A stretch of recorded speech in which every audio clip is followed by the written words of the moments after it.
So good morning and a warm welcome to this Grant Thornton webinar on investment zones. My name is Wayne Butcher and I'm a director in Grant Thornton's Public Services Advisory team, responsible for our offering around real estate and assets.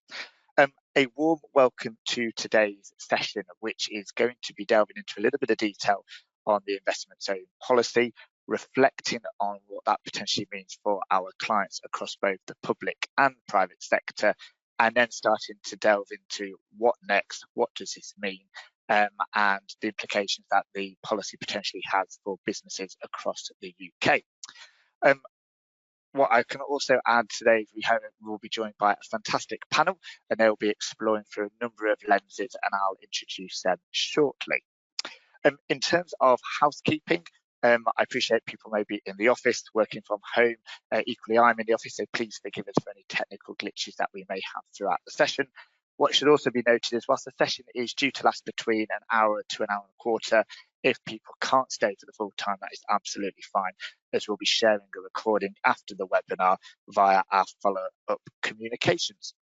And on the right-hand side, you will see a control panel where guests can add questions as we're going along, and that me as chair will be monitoring that, and I will then feed that into the discussion. Broadly speaking, the discussion is split into two parts. The first part, I will be bringing our panelists in to give roughly sort of a 10 to 15 minute overview and opening remarks from a series of different angles covering economics, tax and place-based shaped regeneration. And then for the final 20 to 25 minutes of today's webinar, we're going to be having a focus on Q&A, where participants on the call will have a chance to ask questions, and we'll broaden the debate into an interactive and hopefully very much an engaged discussion on the particular policy. So in terms of a little bit of background then, as we know, there was an updated investment zone policy released in March 23 with a policy that aims to catalyse innovation across a small number of high potential clusters covering a variety of sectors.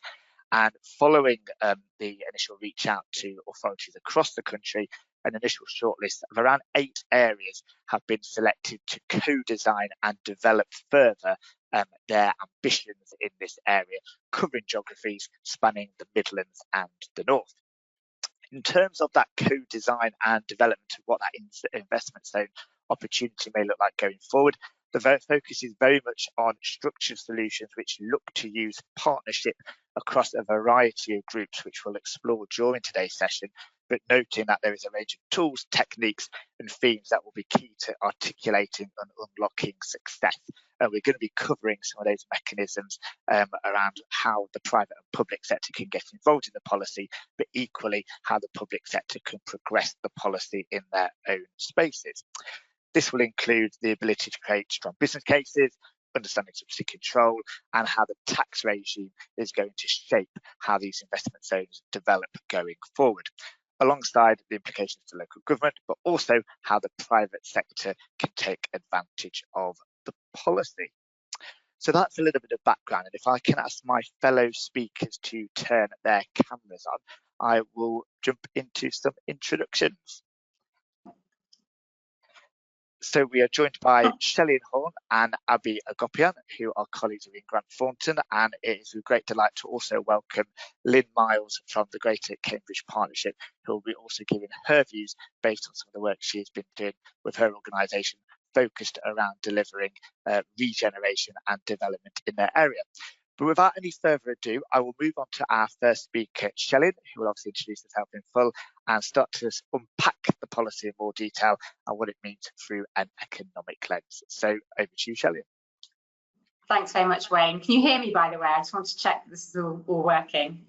Absolutely, loud and clear. Real good, fantastic. I know our office Wi-Fi is not always that stable. So yeah, firstly, I thought I'd quick recap on what these zones are and why they've been announced by the government. So at the autumn statement, the Chancellor announced the government would launch the refocused investment zone programme. And obviously, we'd heard some sort of mutterings about it before, so it was great to know that this was still a priority and to have a little bit more detail on it. And investment zones will be targeted at places with the right combination of characteristics to support the objectives of levelling up, so very much linked into what DLUC are doing and promoting those sort of local advantages.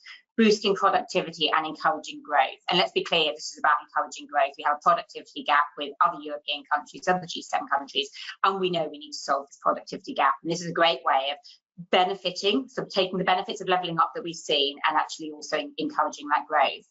And it's a holistic approach, and it must be rooted in partnership. And when you look at the guidance that's come out, it's very much around partnerships. It's a word that we'll keep returning to in this webinar, but it's a word that the government will keep returning to, be it as it looks at business cases, it gives more guidance. It's all about creating those partnerships, and very much those partnerships between central government, local government, research institutions, private sector and third parties. So how can you work in partnership to get those benefits of levelling up, productivity boost and encourage growth? And there are 5 key sector areas of focus. That's digital and tech, life sciences, creative industries, green industries and advanced manufacturing. And they haven't been chosen at random. They've been chosen because they're sectors that we're actually kind of reasonably good at in the UK. We have a comparative advantage there. There are also sectors associated with a high multiplier effect. So if you can get growth in those sectors, you get the secondary impact of growth and you get the multiplier impact of approach. They really enable growth within the economy. So if you can get those sectors and you can land benefits in those sectors, you will see those spillover effects. So they have a really great productivity enhancing effect.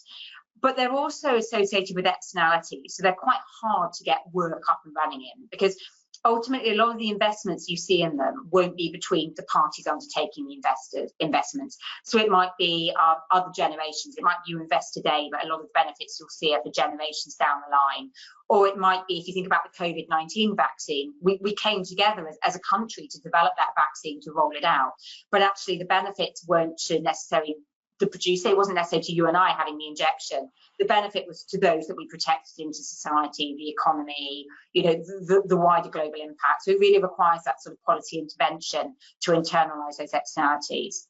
So there's a good reason we're seeing those areas, those parts of the country, and a real focus on, you know, partnership working. Also worth noting, the government hasn't defined competitiveness. It's just said these are going to make us super competitive. But generally, competitiveness and productivity means creating more output with the same level of input. So by coming together and working in partnership in those areas, how do you do more with the same level of input, essentially? The government's identified 8 regions in the UK initially to look at, and they're all in the Midlands and North, and they're all mayoral combined authorities. And again, they fit very nicely with the levelling up agenda.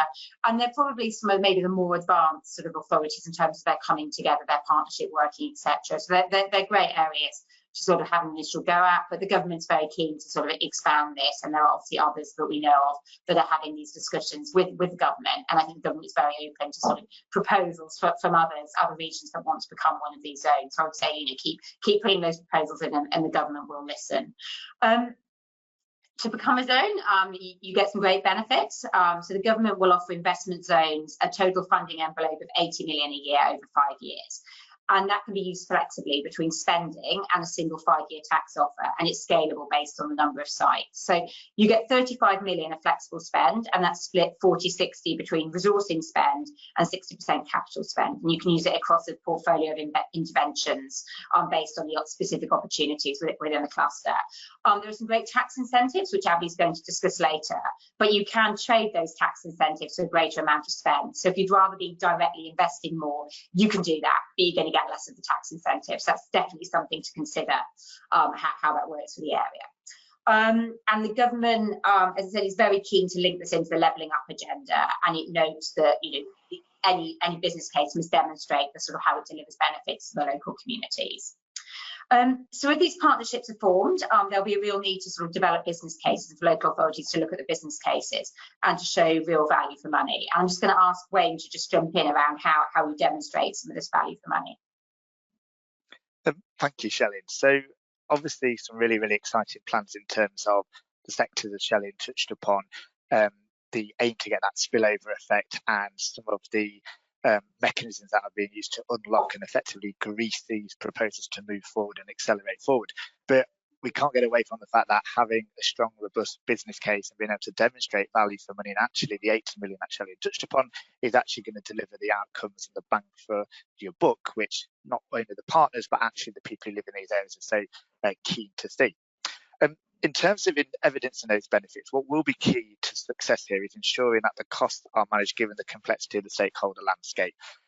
I think where investment zones could make a real difference is that bringing together of not just the public and private sector, but also research institutes, the wider communities, but equally as those stakeholder landscapes start to get more complex in terms of the arrangements, the structures and the tools to deliver those projects, you can often potentially get sort of lost in the fog, and equally with that, costs then can start to increase and start to become unmanageable. So really, really key there is a grip on that listening and consulting, but equally not letting that get to a point where it's actually to the detriment of the wider outcomes that you're trying to achieve. It'll be interesting to hear Lynn's thoughts on that from first-hand experience at Cambridge. What's also, I think, key in that business case is that you have a clear narrative and that you stick to what your plan is in terms of what you're trying to deliver on the ground. Investment zones, I suppose, are a means to an end to a certain degree, but this is about focus and specific targeted investment, not throwing the kitchen sink and everything around the kitchen at this. And again, it comes back to clarity of message. So that is really, really key in terms of being able to articulate the message in a really clean manner, in a form that people can understand and get behind. As I touched upon there, it is key that the business case reflects the many voices that are going to be involved in a particular area, and a clear description of how the funding envelope is going to be used. And what Shelley touched upon in terms of that scalability and the ability to bring private capital alongside government funding to actually maximise the impact of what is going on in a particular area, and that cannot be got away from. So a real focus around actually how can we get private sector investment, foreign investment, and building upon the wider industrial strategy of that region, albeit it would be great to see a little bit of a lead from central government in terms of what that industrial strategy for the wider country could look like, given it's important that areas should be complementing and supplementing what neighbouring geographies are doing. And the final piece is to touch on that business case piece, and not wanting to end on a dour note, but the government does reserve the right to reject sites based on cost and deliverability. So it is not an open envelope, and preparers of those business cases going forward need to be mindful that they potentially will be challenged and ask some tough questions, which they need to have the evidence base to ask from. So hopefully that gives a little bit of flavour in terms of the business case. I'll pass back to Shelley in terms of control. Yeah, and I think we're not pulling together business cases for our local authority friends, and we're not sort of structuring investments. We spend a lot of time with the CMA as well. So CMA in terms of getting clearance for some of these sort of mergers, JVs, and partnerships, and also in terms of the sort of subsidy advice unit at the CMA. And actually, the CMA has been considering some of these benefits to partnership working as well, and it's been considering them initially in the context of sustainability agreements, but actually the sustainability agreements, if you look back at what the investment zones, the 5 area of the investment zones, you can see there's a real sort of read across there. And the CMA has told us that it's done some analysis and it's looked at some of these benefits of partnership working. And I think it's worth noting those because they're the sort of benefits that are quite compelling in business cases. But actually, if you do end up down the line talking to the CMA about some of these sort of competition concerns that can come out of some of these partnership agreements, they'll be really key to getting the CMA to say this is a great deal. But as I said, they're really relevant to the business cases as well. So a few of those benefits that I think you could look to pull out in terms of demonstrating value for money include how you're internalising the externalities. So as I explained before, the COVID-19 vaccine worked because government intervened to bring together partners to do something that we as individuals might not pay for. So I might pay £5 for COVID vaccine, it probably needs £20 to get that up and running. So it was really around demonstrating that there was a case for intervention around internalising some of those externalities. It's also around collaboration. So quite often firms won't do something different. They won't try something new. They won't pump fine. They won't move to a new type of technology because they're worried that there'll be cost disadvantage if they do so. If they're the first firm that switches across to maybe an environmentally sustainable input or tries a new production method, etc., they can be cost disadvantaged and they'll be worried about that. So actually participants can come together and coordinate on investment on a time frame to collectively switch. You can get that collaboration. Again, co-investment, we have some great technical expertise, we have some great facilities, we have great innovation, but to really get that development of novel technology, that joint training of employees requires that sort of somebody to come together and to foster that collaboration. And I think that's really where the sort of local authorities and the investment zones come in. Also around standardisation, if you can have agreement of minimum standards, codes of conduct, measurement criteria, again, it makes it so much easier to invest and undertake this R&D together. Similarly, information sharing. We have to be a little bit careful on information sharing. I'll come back to that. But if you can share information on sustainable supply chains, how the supply chain works, where you can get your products from, etc., obviously you can sort of leapfrog that learning curve. And again, awareness building. You can work together as an industry, as a partnership, to lead advertising campaigns, to push out material, to encourage customers to switch to products, to enlighten people as to what's going on, to really generate that demand. And also coming back again to partnership, mergers, JVs, and those with greater contractual incentives tend to provide stronger incentives to coordinate invest. So you can co-locate people, you can ask people to chat, that's great. But actually, if you can formalise these through sort of JVs, special purpose vehicles, etc., then actually you have those contractual mechanisms there that I think are often quite helpful. However, there are some challenges to business cases that we're seeing in terms of sort of investment zones, but also more generally. And it's worth, I think, just including those and recognising they exist so that you're not called out on them down the line. So, you know, there's new policies are coming up. There's increased economic, we're in a high degree of economic uncertainty at the moment. So that often requires more optimism bias to be built into the business cases. So I would be mindful about the level of optimism bias. Inflation's high at the moment. It is falling. I think it's about 8% at the moment. It was 10%, but it is high. So a funding envelope of 80 million might not actually go as far as maybe it would have done a couple of years ago when this was first thought about.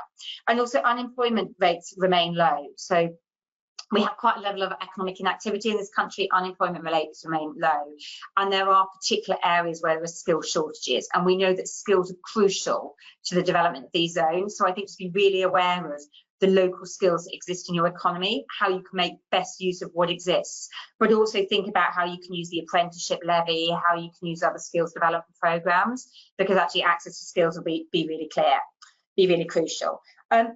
I guess a couple of other things to be mindful of. I mentioned the CMA. The CMA loves partnership working, but at the same time, it's mindful that partnership working can lead to competition concerns. So sharing commercial information, particularly on prices, but also non-price factors, can be considered cartel behaviour and a breach of competition law. So the ways you can deal with that, for example, using a third party such as Grant Thornton, the law firm, etc., to make sure that although you're using that information collaboratively to drive the outcomes, you're not sharing it more widely within your organisation that might lead to competition concerns. So think about the sort of use of, you know, third party advisors on that.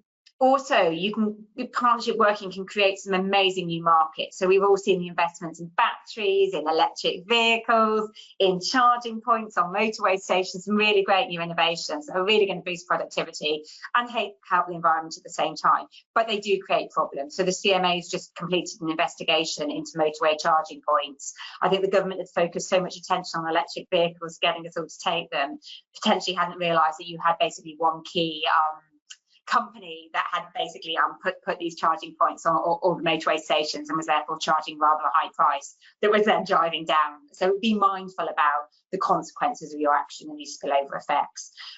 Also be mindful of subsidy control requirements. We obviously left the EU. We're no longer bound by the state aid rules, so there's no need to sort of get EU permission in the same way there was before. But we do have our subsidy control rules, and we do have the subsidy advice unit at the CMA who will provide guidance on these. So when you're working in partnership, have a think about how you're funding partnership and how the finances are moving between organisations.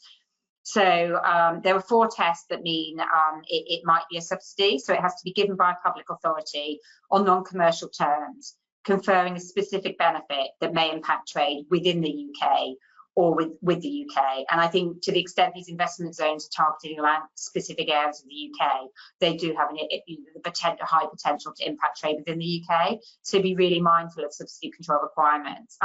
Ideally, if you can structure that support on commercial terms, that's great. So it might be debt, it might be equity, it might be grants, but think about how you can structure that on commercial terms, such that it's compliant with the CMO test.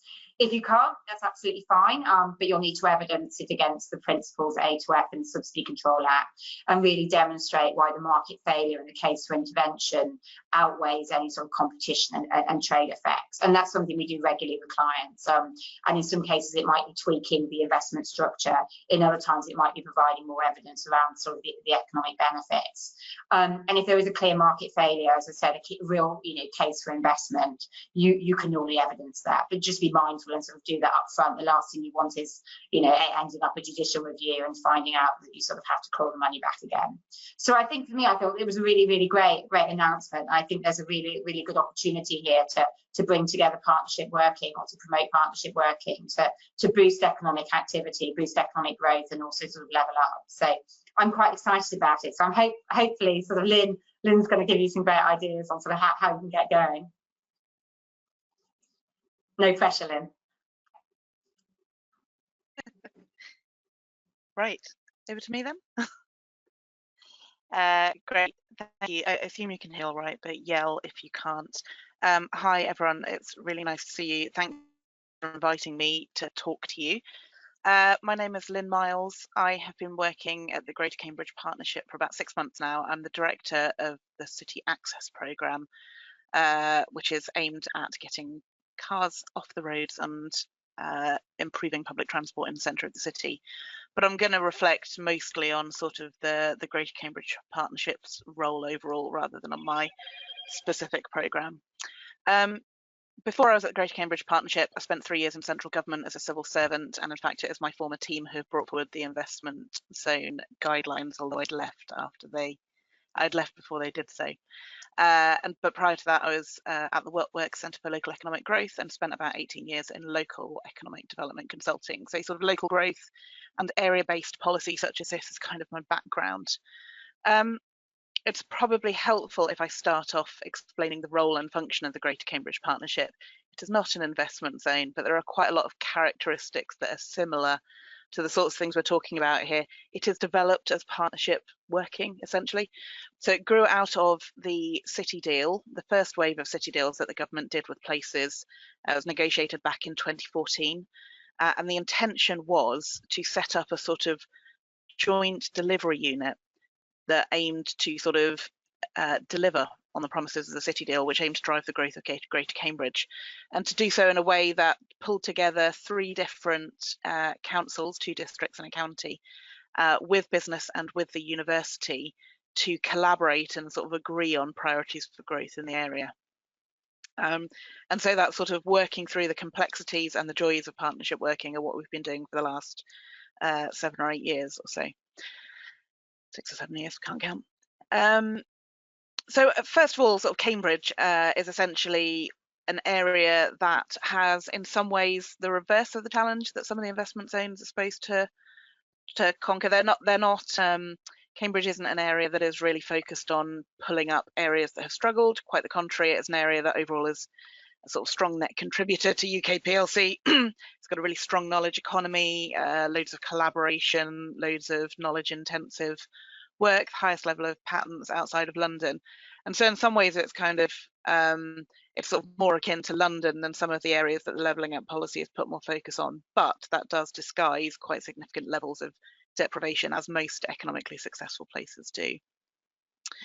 But the growth of Cambridge is really quite constrained, actually. It's a small city. It's a very historic city, and it's got lots of historic buildings at its core, and its growth is quite constrained. And so that's led the area to kind of throw its growth out beyond a green belt, and to sort of try and do lots of growing in a series of smaller towns in the rural hinterland, which will become much bigger towns as growth comes through. And that brings challenges, right? There's a huge benefit to all of the growth and the jobs that come, but it is really challenging to sort of deliver that growth in a spatially sensitive way, to deal with the fact that many more people are commuting in from ever further away as house prices rise and growth happens in the wider area, and to deliver the infrastructure and investment that you need to sort of keep that whole thing ticking over. So that's really why the City Deal was signed. It was a negotiation between government and the area which said, got a huge amount of latent growth potential here. We've got a local plan that sets out sort of 35,000 new homes, 40-odd thousand new jobs. We could deliver that an awful lot quicker with more investment in infrastructure here, and that was the genesis of the City Deal. So our role as the Greater Cambridge Partnership then is to do strategy and implementation for the lump sum that government gave us to support that growth. And here's where the sort of parallels with investment zones come in, really. And so we as the delivery unit work directly to a board which contains voting representatives from the City of Cambridge, from the County Council, which is the Highways Authority, which is quite relevant if you're mostly focused on transport infrastructure, and from South Cambridgeshire District, which, although the name implies it, is not to the south of Cambridge. It is the rural hinterland entirely surrounding Cambridge, like a donut. And then we have non-voting partners from the university and a business representative from the Combined Authority Business Board.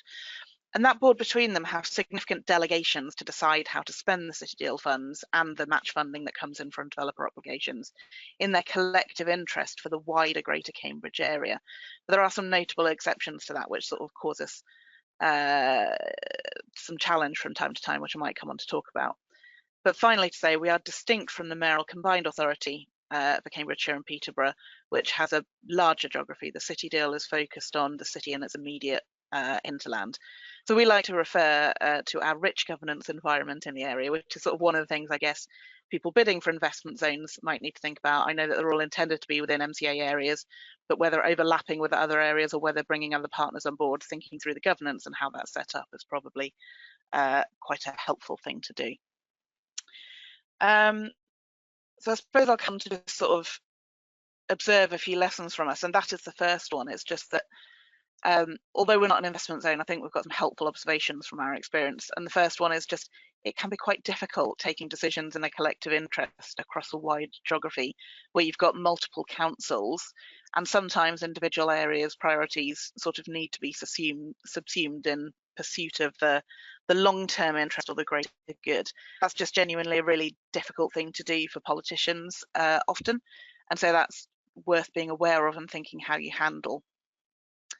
And so the governance and powers that you set up really matter in our experience, making sure that the people that will take the decisions about sort of specific investments or specific decisions after the funding is won have the powers that they need to enact them, and think about how the decision-making body relates to the people with the legal powers to do the things.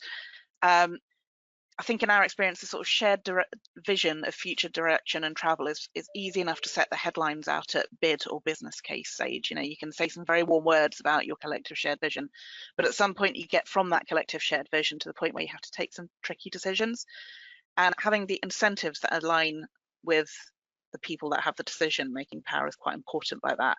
And I suppose what I mean by that is the right people need to feel the consequence of not taking tough decisions. And when you've got multiple layers of governance, it can be quite easy to not notice that they don't line up until you're in the throes of a hard decision and you sort of get faced with some perverse consequences.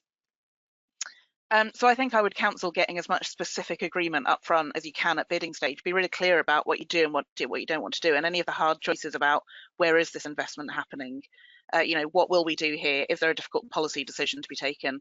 Those are sort of to the extent that you can sort of iron those things out at bidding stage and make it clear rather than leaving the tough decisions to later. I think it will reward you, because once the funding is won, the incentive to take difficult decisions is locally is lower. But central government will want to see you getting on and delivering, and will be quite sort of exasperated, I think, at any sort of delay that is caused by just difficulty in taking decisions. And so where possible, I suppose my other advice would be to build as much on existing governance rather than inventing new structures as possible. And once that's in place, sort of remembering, I think my final piece of advice is that when you're trying to bring multiple councils or organisations along with you at once, you've sort of got two jobs and you can't forget either of them. One is that you obviously have to bring your decision makers on your board with you to make decisions that you want to make, but you cannot forget that you also need to win the hearts and minds of the wider organisations that they represent, because with the best will in the world, they're all there to represent their organisation, but they might be personally convinced, and you might not find out till later down the line that people in their sort of wider councils or organisations are less convinced, and that can lead you to some tricky situations further down the line. And my final piece of reflection from the Cambridge experience is just that someone is always having local elections. Like genuinely, they're electing in thirds in your various different areas. So almost every year someone's having an election, and that means that your ability to take decisions and deliver has to be quite carefully planned around the periods where it's harder to make progress because you've got various pre-election restrictions. So that's the sort of learning from Cambridge observation. I wanted to just, I suppose, rather cheekily take the chance to offer some personal reflections, less based on my experience in Cambridge and more just in my sort of background in local growth and productivity policy. And so I suppose my take on this is, look, if you look at the best evidence we've got on the impact of area-based policies, which is mostly around sort of enterprise zones, which are a bit forerunner, the evidence of their impact on place is quite mixed. And so the evidence suggests that they can often have really positive outcomes in place in terms of jobs or firm turnover or productivity. That it's quite likely often to be that that activity has been displaced from somewhere else or displaced from activity that would otherwise have occurred rather than additional. And what I mean by that is where sort of rigorous evaluation studies test for displacement, they do usually find it. And that's not necessarily a bad thing, right? There's all sorts of reasons why we might want to move economic activity around the place.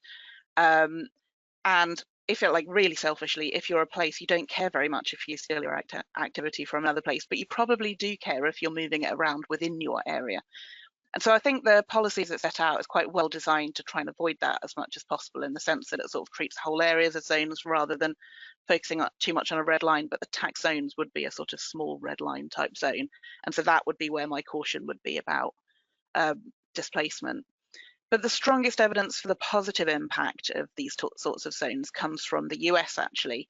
And they've got an equivalent policy they've had over a few decades called empowerment zones, which, as well as the sort of standard component of the sort of whatever sort of tax and planning benefits come within a red line, they really consciously wrap in a sort of offer on upskilling and human capital and local employment stipulation. So just as Shelley was saying, they're sort of wrapping that skills offer around it and making sure aligning your policy seems to be a really important component of getting them right. And I think that's an important issue for places to consider.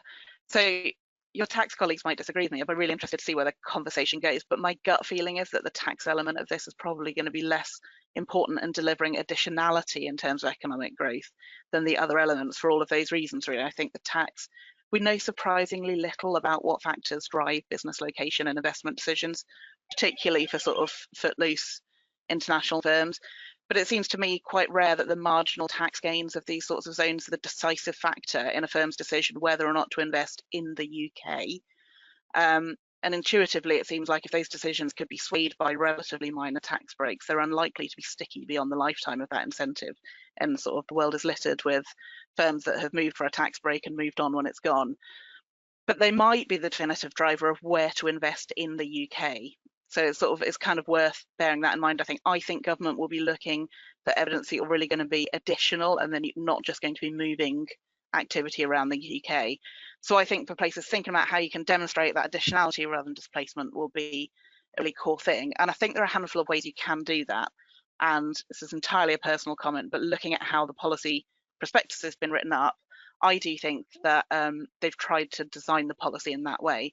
And for me, it is, you know, if you accept that some of this might be just moving activity around, once you've moved that activity around, how do you really make sure that you get more than you would otherwise have had if it had stayed somewhere else? And one of that is like increasing the concentration of businesses and sectors, right? So thinking about how you drive clusters, thinking about how you get that agglomeration, thick labour markets, sector specialisation that can really help you drive growth in that place over and above what would have happened if they'd all stayed somewhere else. And then I think that's really important. I think a lot of these actually will end up being subsidies, and I think you will have to demonstrate that additionality. If all you're doing is moving from one place to another, you just won't be able to basically identify that market failure or identify that additionality. So I think you're really key on that. 100%. And then I think there's something about using the scale and proximity of businesses to make viable investments that will have longer lasting benefits that you might not have been able to justify if they weren't all concentrated in this place. So I'm thinking about things like really high quality broadband or sort of tech provision, public transport links, remediation of key sites that otherwise wouldn't be viable unless you had that critical mass. So thinking about what you're using, sort of, if you're moving people together, how can you use that to catalyze benefits that otherwise wouldn't have happened? And that's kind of the Olympics offer, right? It's like you just couldn't have made that happen if you hadn't had a thing happen in this place that makes viable that investment. And then the last thing, like I said, is making those complementary investments. So thinking about the skills pipeline and in these zones, and making sure that you sort of really design that, and thinking about all the other policy levers you've got in place. So I think thinking about where's your LUF funding going, where's your UK SPF funding going, can you show that you're sort of pushing this all in the direction of a sort of shared local vision, and that you're targeting a bunch of things in a coherent direction, and that together they can be greater than the sum of their parts. So I think, you know, when you're pulling together your bids, I suppose my advice would be, can you design these zones to sort of incubate or support the success of your existing high productivity growth sectors? Can you show that they're complementary to the funding initiatives you're delivering already? Can you sort of capitalise them to deliver on other core policy objectives such as net zero? And how are you really demonstrating that additionality? So I think that's my time. I will pause there. But yeah, looking forward to questions. Fantastic. So you obviously touched upon the tax piece and the importance, or potentially maybe not the importance of it, but I think Abby's going to reveal also. Over to you, Abby.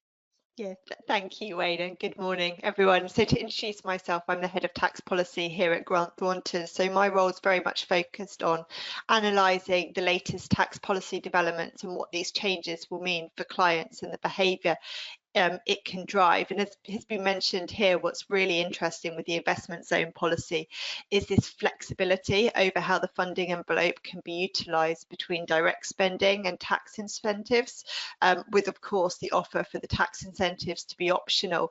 And this is a deviation from Freeport's policy, which this has come before, where there was no such flexibility. So I think this is really the crux of the issue, as Lynn mentioned, is that it will be for areas to consider and decide based on their chosen priority sector and the wider local economic environment, how the different incentives, both tax and non-tax, can be used to meet and drive their objectives. And more importantly, of course, they'll be able to communicate in their proposals why they've settled on those chosen levers.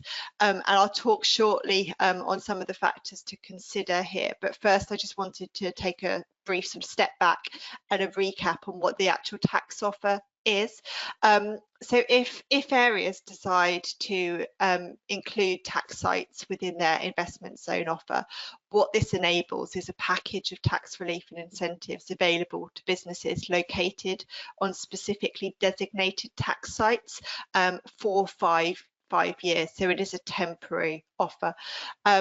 Tax sites can cover up to 600 hectares across 3 sites. I think the policy prospectus assumes that 200 hectares will be the expected size, but of course there is flexibility there if areas can give good rationale and communicate why they've chosen a bigger or a smaller site, as long as the total doesn't include 600 hectares.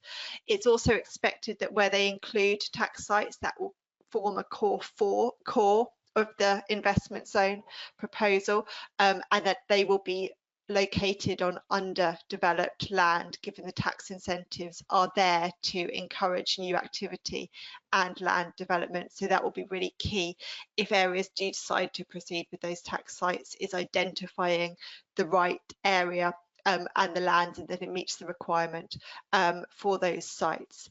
So then, where tax sites are chosen, what's the package of tax incentives available on offer? Because I think, as Lynn mentioned, this is the crux of the issue. If you implement the tax incentives, are they going to be more beneficial than implementing direct spending? So I think you could split the tax incentives. I think first you've got tax incentives focused at land development, and this includes full stamp duty land tax relief for land and buildings brought for commercial use or development properties. And this has the potential to have quite a substantial impact on reducing those one-off initial land transaction costs. So when businesses are looking at their investment plans, that can potentially be quite a weighty number in reducing those initial costs of purchase. There's then also enhanced structure and buildings allowances, and in general this is a relief for costs on construction of new or the enhancement of existing buildings against taxable profits. What's on offer is in the investment zones is to accelerate the rate of relief that businesses can deduct that cost against their taxable profits. The offer is 10% of the cost per year, relieving 100% of the cost over 10 years. That's compared to the norm, which is the usual write-down of 3%. So the location agnostic is 3%, which is a much longer write-down over 33.3 years.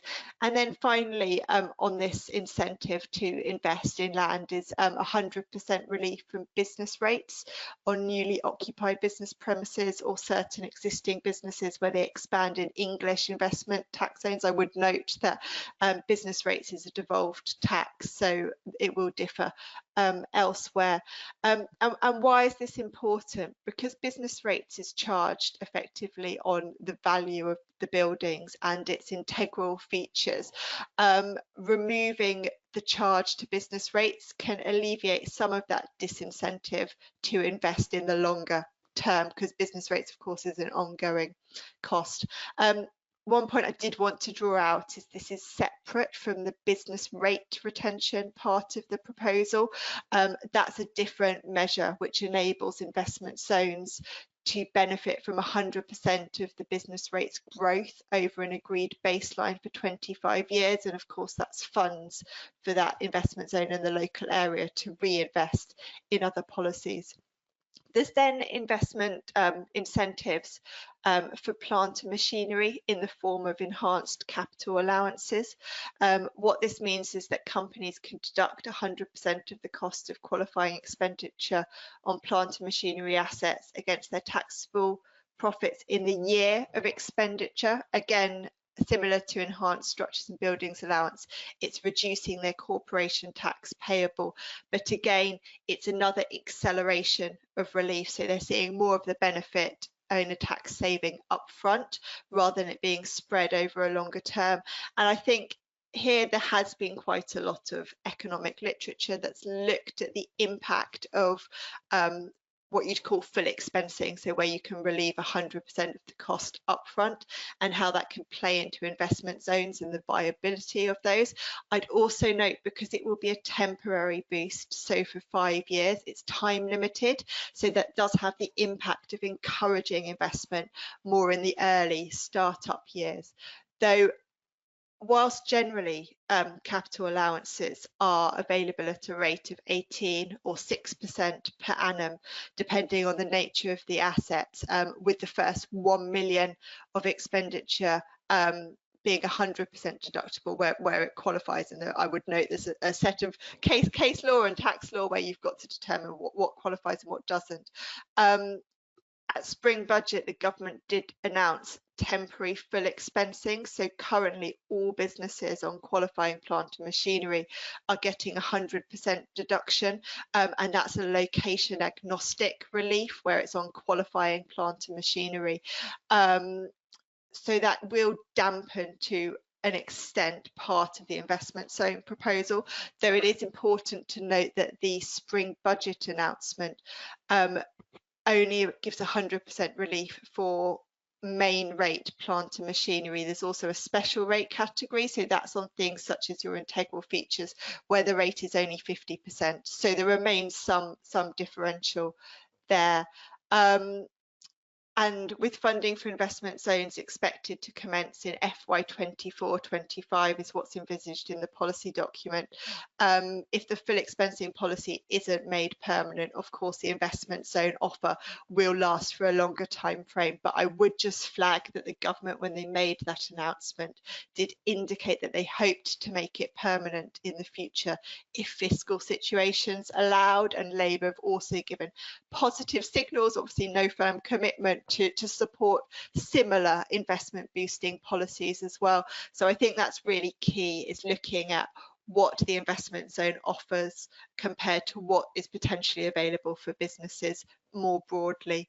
And then finally, of incentives for employment. Now this comes in the form of zero rated employer NICs on salaries of new employees working in the tax site for at least 60% of their time on earnings up to 25k, and that can be applied for 36 months per employee. What that means in cash terms is about a saving of £2,194 per new employee per year. That's based on the normal baseline case that employers' NICs is usually charged at 13.8% on earnings above £758 per month. So that is quite a reasonable saving, particularly for hiring low and middle earners, where that proportional saving will be a much higher amount of the total cost.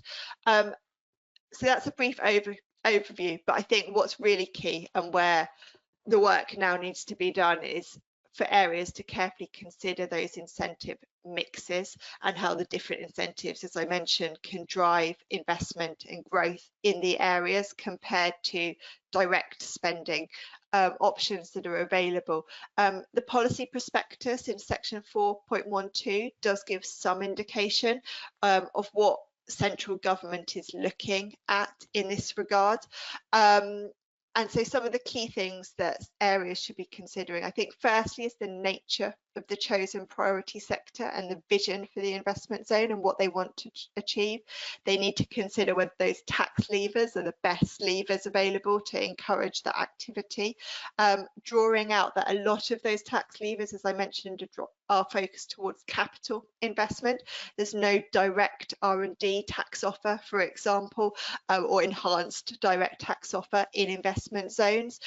So where that forms a core focus, areas might want to weigh up how the tax incentives can indirectly support that R&D versus direct spending support for R&D and innovation. As Shelley mentioned, skills will be really focused here. There's no direct tax skills offer. Obviously there's the employee NICs that does free up some cash, but I think their areas really need to look at the combination of whether those tax incentives are the right levers, if that is the core need of the investment zone, or whether there should be more directed programs. The other thing that I think is really important is to look at the potential life cycle of the companies that you are hoping to attract to your investment zone. As I mentioned, both the structure and buildings allowance and the enhanced capital allowances, they provide an accelerated deduction against taxable profits. So if the companies are not in a tax paying position in those first 5 years, they won't benefit from those deductions. And then, as was mentioned, displacement of activity as well will be really important. So those were some of the key things that I wanted to draw out, and I'll hand back to you, Wayne. Fantastic, Abby. We'll now move into the Q&A section of the webinar. So I'll let the participants have a think about any questions they want to ask, and if you can add that onto the chat, we'll then feed that through. But I'll kick off with a bit of a question which sort of builds upon all of the remarks from all three speakers. So obviously there's an aspiration to establish investment zones as soon as possible. And if you're, let's say, an authority wanting to prepare that business case, or a private sector business who is wanting to get involved, what's the panelists' thoughts in terms of that balance of, let's say, the short term in terms of the tax incentives that you touch upon, Abby, versus those long-term ambitions that you sort of touched upon, Lynn and Shelley, in terms of skills and actually trying to set out a legacy where we're not going to be having that same conversation in, let's say, 4 to 5 years' time. So just keen to get the views of panelists in terms of where we think that balance needs to be struck. Shall I jump in first? So I guess from a sort of, as an economist, I'm always going to say, let's go for growth. Let's close that productivity gap. Since 1945, we've been striving to close that productivity gap.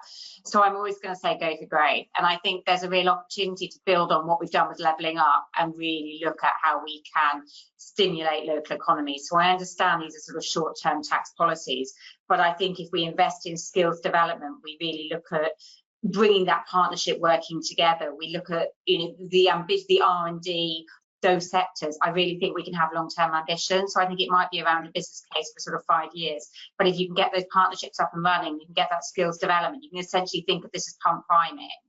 I think you can have those long-term ambitions. So hopefully in the business cases, we'll see some sort of real benefits there. And I think some of these regions that have been selected for investment zones, there's a real ambition there around employment, and there's a real opportunity. So I really hope that we use this to really think about the advantages to the local economy and how we support those local economies. So yeah, hopefully we're going for growth. And Lynn, from your perspective, obviously you touched upon sort of the complicated governance structure, and we're not we're mindful here if there's 3 ports, there's combined authorities, local authorities. Obviously Shelley's saying let's go for growth. Be keen just to get your reflections on how you manage that ambition with, as you touched upon, the reality of what's around you. Yeah. So as an economist, I completely agree with Shelley on the priorities there as well. You know, all places know what their local priorities are, and I think they understand.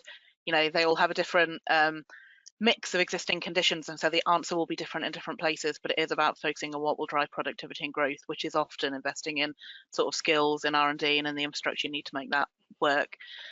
In terms of making it work, look, again, there isn't a magic recipe because it will depend on your sort of background governance, but I will just sort of flag that it's really difficult to sometimes to navigate your way through the layers of government. So simplicity is key. Where you can build on existing structures, really do. So thinking about whether, you know, you can make this a sort of subcommittee of your combined authority, co-opt in some members from business and you know, perhaps your research institutions or whatever you need to do, rather than setting up a separate institution, which then you have to define how it works back, keeping the sort of legal powers in line with the decision-making powers. So one of the examples I was going to bring up in Cambridge is this board sort of has the delegated powers to make decisions about how to spend the money, but some of the legal powers that are required to do delivery still sit with the county council, which is one of the members of the partnership. And so when we need to deliver things like transport investments, the Transport and Work Act order has to be submitted by the county. And one of my jobs is to look at road charging for the area and whether we want to do that. And again, the legal power to implement sits with the county, and that's fine, and it ought to be fine on paper, because the county is one of the sort of 3 voting participants in the board. But when it was set up, political control was different and much stronger. And now, many years down the line, political control has shifted, and the sort of the party in power at the county is in a minority coalition. And all of a sudden, sort of the loss of 1 or 2 votes means that, because those decisions to implement the legal things have to go to full county, not just be decided by the board, you suddenly get yourself into a difficult position where you are at risk of not being able to implement the thing that your joint board has decided, because you know, someone else effectively has power of veto. And again, at the point at which you sign the deal, it's all fine because everyone agrees what they want to do. But a couple of generations down the line, when political control shifts, that can be more challenging. I think building on what Lynn said, I think you don't want too much process here, and you obviously want to use existing governance structures, but you know that priorities change, you know that people change, and you also know that particularly if you're dealing with the private sector, the third sector, they do need a degree of commitment and they need a degree of certainty. So we've seen some actually great examples, for example, from the Welsh Government, who have set up these contractual JVs, special purpose funds, etc. And they maybe are a little bit complicated to set up initially, but they do provide that confidence and that sort of contractual structure that binds everyone together. And when you do have sort of maybe people moving on, priorities changing, actually you are bound by that contractual structure. So I think there's a sort of trade-off here between sort of simplicity, but actually using sort of contracts to keep those aims together and to keep people driving forwards. Perfect. And just then, sort of just shifting into a tax gear, Abby, you really clearly and much better than definitely I could do, explain some of those tax benefits. Obviously, there is a piece though between private sector business understanding what is potentially available and the public sector being able to showcase that. Can you just get your personal views in terms of how easy do you think it is for the public and private sector to sort of come together so that is understood? Or do you think there's still a little bit of a way to go based on reflections you touched upon, enterprise zones and free ports, in terms of public sector, when I say public sector, local and central government, really being able to clearly articulate those benefits so the private sector gets it and wants to get involved? So I'm just keen to hear your views on where you think we are in that journey. Yeah, no, absolutely. So I think there's a few things to take into account there. I think it comes back to this concept of partnership initially, and obviously while the onus right now is on areas and authorities to develop their investment proposals, that should be done in collaboration with wider stakeholders as well, to understand how the tax incentives play into their decision making, because that will vary. And as I noted, the tax incentives vary by application, determined on what that business is investing in.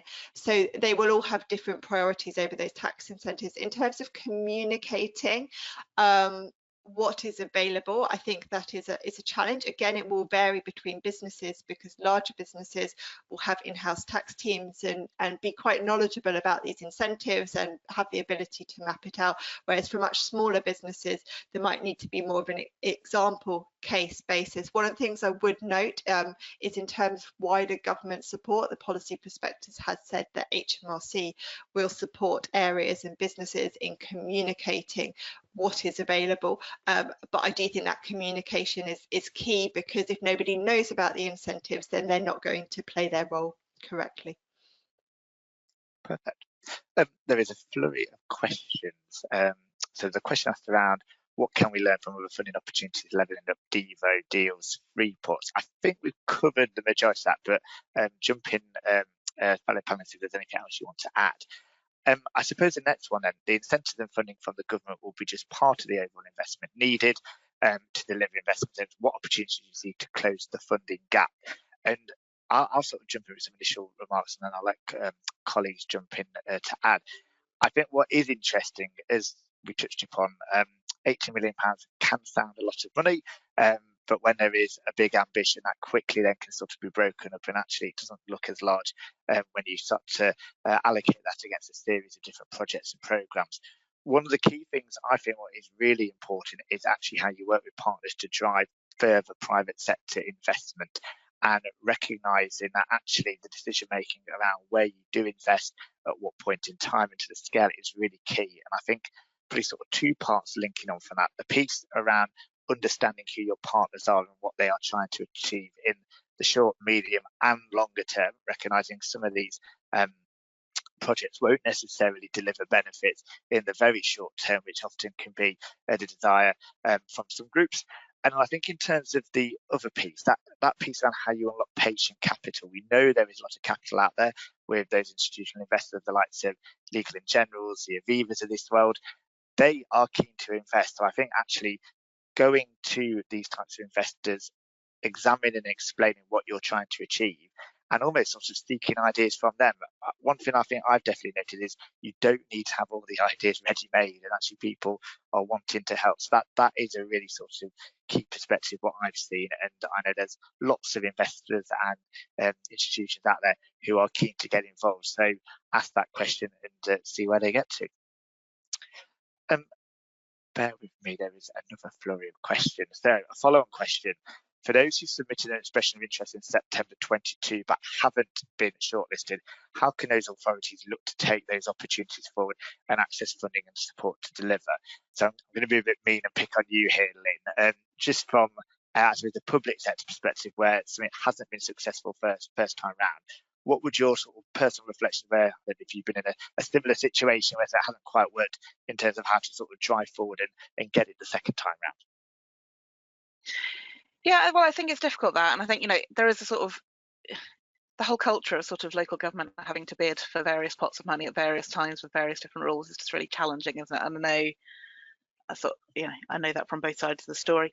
I do think one of the parts that gives quite a lot of flexibility at the moment is UK shared prosperity, where the sort of scale of it may not always be what people have hoped, but there is actually, you know, it was designed to give places quite a lot of flexibility to do the things they thought worked for their area, and ideally not to be as bound by having to do a sort of a specific bid for a specific thing that met the criteria. And so where you haven't sort of fully fleshed out your plans for UK SPF, I think there may well be elements of that you could think about how you move forward. And then more generally, I think, you know, it's never unhelpful to have sort of decent plans worked up that are available for future bidding rounds. So it's just looking to other ways, you know, as you've just said, sort of talking to the various private investors that are out there, and there will be elements of that you can take forward anyway if they're good plans. And if they're not great plans, it's probably because you were sort of stuck submitting a plan to government for something you wouldn't ideally have done, but you're not going to miss out on the chance to bid for the money. So I think you're right. I think if it's a good plan and you can get the private sector involved anyway, then a lot of these good plans can happen anyway. There are different routes you can go through, but I think if you've got a good plan, you can, you know, to some extent get on and enact it. And I think as Wayne, we know, you know, there's some, you know, private sector investors out there that are really, really keen to sort of do business with local authorities, and they're sort of fairly flexible in their approach. So perfect. We have another question. So do the panel have a view in relation to the indicative split of incentives? So I'm going to be mean here. I'll go on, Shelley. You have a first crack. I was going to say Abby. Abby's going to claim it should all be taxed. Go on, Abby. Well, so I was going to say, obviously, the indicative split that's being given is based on the assumption that areas take up the maximum tax offer.